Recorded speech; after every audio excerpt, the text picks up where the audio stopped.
Hey there everyone, so Yat Kean here from Training Ground. Now I know it has been quite a while, but this is my review of the Galaxy A56 5G for the Malaysian market. And I think I'm not going to waste any more time. Let's jump straight to the design of the Galaxy A56 5G. I think the first thing, the most important thing you do notice from the Galaxy A56 5G is definitely the camera bump design over here. So right now it has a camera island, you can see. It's a little bit more protruding, okay? And it looks a whole when you want to compare to the Galaxy A55 I have here. Now, if you ask my honest opinion, I would prefer the design on the Galaxy A55 here, but I wouldn't say I dislike it or like it. I'm just like very neutral on the design aspect, look, especially on the back of the Galaxy A56 here. Okay, and even the sides, okay, they are looking very similar.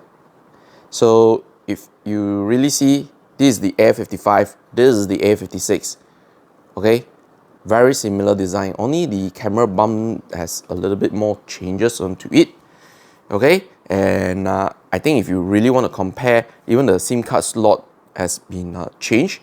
Now it's at the bottom of the device, okay, so you can check it out, the difference, okay. But yeah, if you ask me genuinely, both look very similar, okay, just that very subtle change in terms of the design of the device, and it still feels good to be holding on your hand. So again, there are some very small details. I think some people sometimes they don't aware about it, but if you really check out the side here, especially the back of the device, it's actually slightly curved, which makes it much better to grip for long period of usage. Yeah, this doesn't feel like a sharp thing on your hand, so that's a good point. And in terms other things, I would say, well, they actually look very similar to the previous model as well, even from the display bezels, okay, check it out, they look very similar. Maybe, just maybe, but I don't think the bezels look any different, to be honest. That's only that one runs on the One UI 7. This is running the older One UI. Yeah, and I do love the new One UI as well. So we're gonna touch point on that later on. So for the design wise, I would definitely give it, yeah, it looks very kind of balance. I wouldn't say like it's totally all great, all new, it's gonna be very fanciful. It still looks very minimalist, and that's a good point, you know, for the buyers that is actually trying to purchase their mid-range device. So we head on to the performance. Now the Galaxy A56 5G here is powered by the Exynos 1580 chipset, and paired along with up to 12 gigs of RAM and up to 256 gigabytes of internal storage. Now my review unit here is running the 12 gigs of RAM with 256 gigabytes of internal storage. For Malaysia market, we do also have the 8 gigs of RAM with 128 gigabytes of internal storage. If you ask my honest opinion, get the 12 gigs of RAM with the 256 gigabytes of internal storage, because it will be much more valuable for those who wants a longer term ownership for their smartphone. Okay, now coming back to the performances, the 12 gigs of RAM with the Exynos 1580 chipset here is still going to feel very smooth, operating all your daily apps, your messages, your email, not a problem. But when you are going for gaming, yeah, you still able to play the games, don't worry about that. But there are like certain game titles, heavy titles like Genshin Impact, CarX Street, you do notice that if you want to compare to a flagship device, yeah, it does lack some performances. Then again, but if you want to play those games, just lower the settings and then you can enjoy the gaming experience on this device. And the gaming performance is actually quite impressive as well for a mid-range device and running the Exynos chipset too. I noticed the frame rates here are much more stable compared to the previous model. The previous generation was using the Exynos 1480 chipset. It tends to like peak out quickly for the performance and then dive back down to very low frame rate. Yeah, for this one, I do notice the Exynos 1580 chipset here with its GPU, it delivers a much more stable, longer frame rate. So that's a good thing. Now the performance here is also assisted by the larger vapor chamber that Samsung has put onto it, which is quite equivalent to the Galaxy S25 series. So that is actually a good thing. And if you really want to use this device for a long period of time, maybe like shooting a lot of videos or perhaps playing game on this device, which it can, and yeah, it does able to cope up with that demanding task. So let's not forget to talk about the software experience. Now, running with the One UI 7 over here, you get the same result like the Galaxy S25 series. You have all the Now Breathe, some of the Galaxy AI features are now also available on the device, like Google's Circle to Search, and to name a few others of it. Now, I'm not going to touch too much on the Galaxy AI thing, the AI features, because it's really based on each individual usage needs. I'm not a frequent AI user, so I don't really too focus on to the AI part for the smartphone. But well, if you need the AI features, it does have right now. And most of the time I just use a lot the Google's Circle to Search. I don't really use too much of the AI features on the device. But then again, I love to use all the AI during like photo editing and so much more. Those are really useful when you really need to do a lot of quick editings, and this device is able to deliver it. Yeah. Throughout the usage of the One UI 7, I like how it actually looks like. If you really compare back to the Galaxy A55, you check out how different it does look like. Looks much more cleaner, okay, and it delivers much more I would say information for the users, like all the Now Breathe, all the weather. It has like a much more highlighted. So you see last time the weather is just on the center, and if you use the background, it's like the background might be overpowering it. So now at least they have like a something square rounded corners to like highlight the weather. So you will pay more attention towards to the weather, and then the Now Breathe is quite amazing what all these simple things that give us the attention on. Now let's talk about the cameras. So for the cameras, it's still retaining almost identical to the previous model except the front camera, which right now is using a 12 megapixel selfie camera that offers super HDR. And for the rear camera, it still has the 50 megapixel main camera, 12 megapixel ultra wide camera, and a 5 megapixel macro camera. I still don't understand why they want to elect to put the macro camera, whereby they should have just like add in a 2 times telephoto camera or 3 times telephoto camera onto it to give some zoom shot onto the device. I'm telling you, if they put a telephoto camera on the A5 series, is a magical formula for people getting this device seriously. They were going to sell more on the on their portfolio devices. Okay, Now that is just my own personal opinion. Now let's come back to the camera performance. Now the photography experience here is still delivering the Samsung photography experience. You have really excellent shot, especially from the 15 megapixel main camera. Still delivers very great photo for a mid-range smartphone, regardless of the lighting condition. Even in low light situation, you're still able to capture amazing photos. Yeah. The story for the ultra wide camera, I would have to say, if you love to capture landscape photos or in a tight situation, you need to capture the whole thing, the ultra wide here really saves the day. But in low light situation, yeah, I highly recommend you use a lighting equipment or maybe the night mode to assist you to capture better low light ultra wide shots, because if you don't, you will encounter some noises. Now meanwhile, for the 5 megapixel macro camera, it still delivers quite good photo because it has a high megapixel count, but the usability, I won't be using it too frequently, to be honest.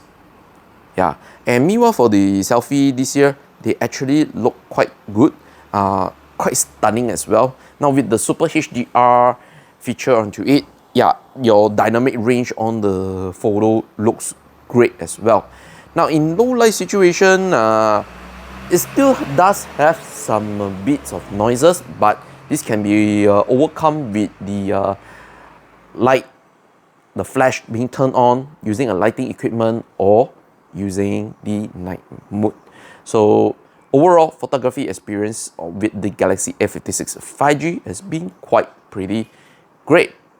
So if you are someone that loves to shoot video content, the Galaxy A56 5G is also one of the devices you should be considering to get one, because it can capture videos up to 4K 30 frames per second via the front and the rear cameras, with the exception of the macro camera, which cannot take any video recording.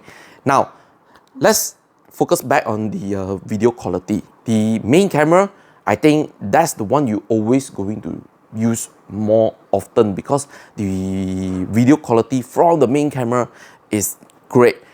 The dynamic range is quite adequate. The white balance, all the colors, they are quite near natural. And if you want to do some post editing, yes, go ahead to enhance your creativity on the video. It's pretty usable for video content creation. And for the ultra wide camera, I would have to say it has to depend on your lighting condition. So if you want to shoot in low light condition, it's going to deliver some noises, and I highly recommend you use some lighting equipment to assist to get that nice low light video with the ultra wide camera. Meanwhile, for the new selfie camera, the 12 megapixel selfie camera here, now the selfie videos, they do actually looks better, a little bit better compared to the previous model. Now all this is because of the software optimization and also the sensor as well. And this time, I would say the selfie videos, they will have proper exposure, the dynamic range looks better. Everything looks a little bit better compared to the previous model. And of course, in low light situation, you do able to notice there will be some noises, but use the lighting equipment to assist you to get that better selfie video. Now this video is being recorded with the Galaxy A56 5G front camera in 4K 30 frames per second. This is the video quality and the audio as well. What do you think? Now this video, I am recording the video with the Galaxy A56 5G in 4K 30 frames per second via the front camera. So I'm actually simulating in low light condition. So this is the video quality. You do notice there are some noises. Well, because my fridge here is actually located in the storeroom, so there's not much of lighting. and you do able to notice like it does try to amp up the facial look a little bit more brighter, but in the expense of the ISO, you know, amping up too high, and of course noises will occur. And now let's talk about the display and the audio experience. Now my right hand over here is the Galaxy A55 5G. This is the Galaxy A56 5G. So this year the display is a little bit bigger at 6.7 inches. Yeah, this is 6.7 inches. This is 6.6 inches, slightly bigger. And also the brightness on the Galaxy A56 5G is also brighter, which peaks at 1200 nits peak brightness. So the Galaxy A55G here maxes out at 1000 nits of brightness. Yeah, so that is some comparison for you. And display wise, I would still have to say the AMOLED display by Samsung is still one of the best one in the market. It's hard to ignore it. And when you want to do content consumption with the Galaxy A56 5G here, you will always get that immersive visual experience. And this year, the dual stereo speakers, they still deliver awesome audio experience as well. And if you want to just directly listen to the audio with the stereo speakers, I would say you will not going to be disappointed. They are fairly loud and the bass is quite adequate enough. It won't overrun everything. So overall, the audio experience here is quite balanced. Okay, so now I'm going to show you the sample. I'm actually running at a max display brightness with the max volume as well. You can be able to see that. So now let's go and check out the display and the audio sample from the stereo speakers. The event, because there's a lot of music blasting, so as you can see, everything is still sealed. Last but not least, let's talk about the battery. So it still retains the 5000 milliamp battery, as same with the previous model, but the charging speed now is much more faster than the A55 model. So now it supports 45 watt fast charging, which is quite pretty impressive. But if you want to compare with the competition, they are actually much more faster. But then again, it's much needed upgrade for the users because the previous model only supports up to 25 watt fast charging. Now in terms of the battery life, I would have to say because of the newer chip, the efficiency is actually a little bit much more better. Even on the Samsung's website, when they do the comparison between both models, okay, the battery life, they are claiming that this A56 can last up to 29 hours of video playback, and for this A55 is 28 hours. So a little bit better, and of course I would have to say that it's going to last you throughout the day. And for the light users, yeah, you can expect the battery to last you at least 1.5 days. So it depends on how is your usage method. But again, the new fast charging speed here on the Galaxy A56 5G is a really good upgrade for the users. So we have reached to the end point. Let me give my final verdict on the Galaxy A56 5G. Now for the Malaysia price, the 8 gigs of RAM, 128 gigabytes of internal storage will be priced at 1999 ringgit Malaysia. And meanwhile, for this review unit over here, the 12 gigs of RAM with 256 gigabytes of internal storage will be priced at 2199 ringgit Malaysia. However, Samsung Malaysia is actually offering a promo launch. So if you want to get the Galaxy A56 5G right now, yes, 200 ringgit off, yeah, on the both variant. So basically, effectively for this 12GB RAM variant, it's going to go for 1999 ringgit Malaysia, and for the 8 gigs of RAM, that would be priced at 1799 ringgit Malaysia. If you ask me which variant you should go for, I will say go for the 12 gigs of RAM because you have larger RAM and larger storage, meaning you have a peace of mind for a longer ownership of the device. Yeah.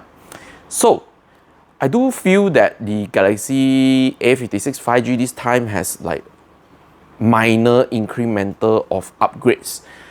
Yes, the inclusion of the AI features is much welcome, but I would say that Samsung is still using the formula like, if it's not broken, don't fix it, which is good, but the competition is now really offering really competitive offering to the market, and I am quite a little bit worried if they are too settled down, you know, they are not innovating enough in terms of like adding new hardware specification and so much more. The competition really chasing up really quickly with them, and I am actually kind of a bit worried with their strategy. Yeah, so again, there are pros and cons of this device. There's so many things, but again, the device still targeted for the mass users. How many of the mass users are going to be requiring the flagship performances? No. Are you going to be able to keep on forking out that high price tag when you want to change a smartphone? No. So this Galaxy A series here is targeted for those mass users, you know, those who doesn't want to fork out a huge price tag for it, but it has some of the premium features, and is glad that this Galaxy A56 5G is available for the market and for that targeted group. Yeah, so overall I would have to say, yeah, this is definitely a awesome device to get one if you are in the market looking for a premium mid-range selection. So what is the recommendation for me on this device? I'll give it, whether should I be saying put it in the buying list or outright buy it or forget about it, I would say both things, okay? Outright buy it and put it in your buying list. So the price range, to be honest, with this offering, I think is quite adequate enough for the users. With the promo price, of course, with 2,000 ringgit, you're getting a really good flagship mid-range device. Yes, all the AI, you can capture videos up to 4K 30 frames per second. You get 5,000 milliamp battery along with the new charging speed. Yeah, and then you get the goodness of the Samsung AMOLED display with nice stereo speakers. I think it's sufficient enough for those users who don't want to demand too much, but it wants all the nice specification. And definitely the A56 5G tick all the boxes. And this device definitely is suited for the young adults, yep, and young working adults too. If you are on a budget and you need a device to create content, this is also a device you should be considering it as well. Yeah, so that's my recommendation. And meanwhile, for the ratings of this device, I'll give it a solid 8.3 out of 10. Because what is offered here is actually really a awesome device for the mass users. But then again, it's really suited to your own desirability and usage as well.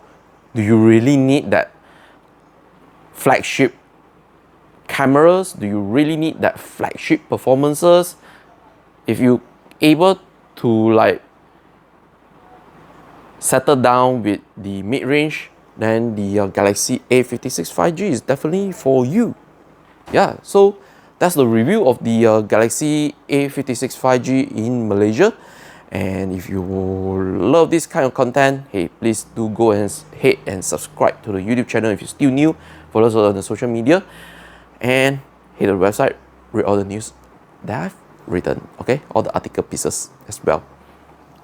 Okay, but you also need to take note that this is not a paid content, therefore there's no creative input, no final approval is required for this review video.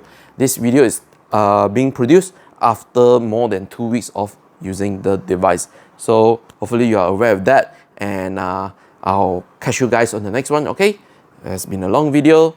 Stay safe and keep watching the video contents here on Trend Ground. Bye.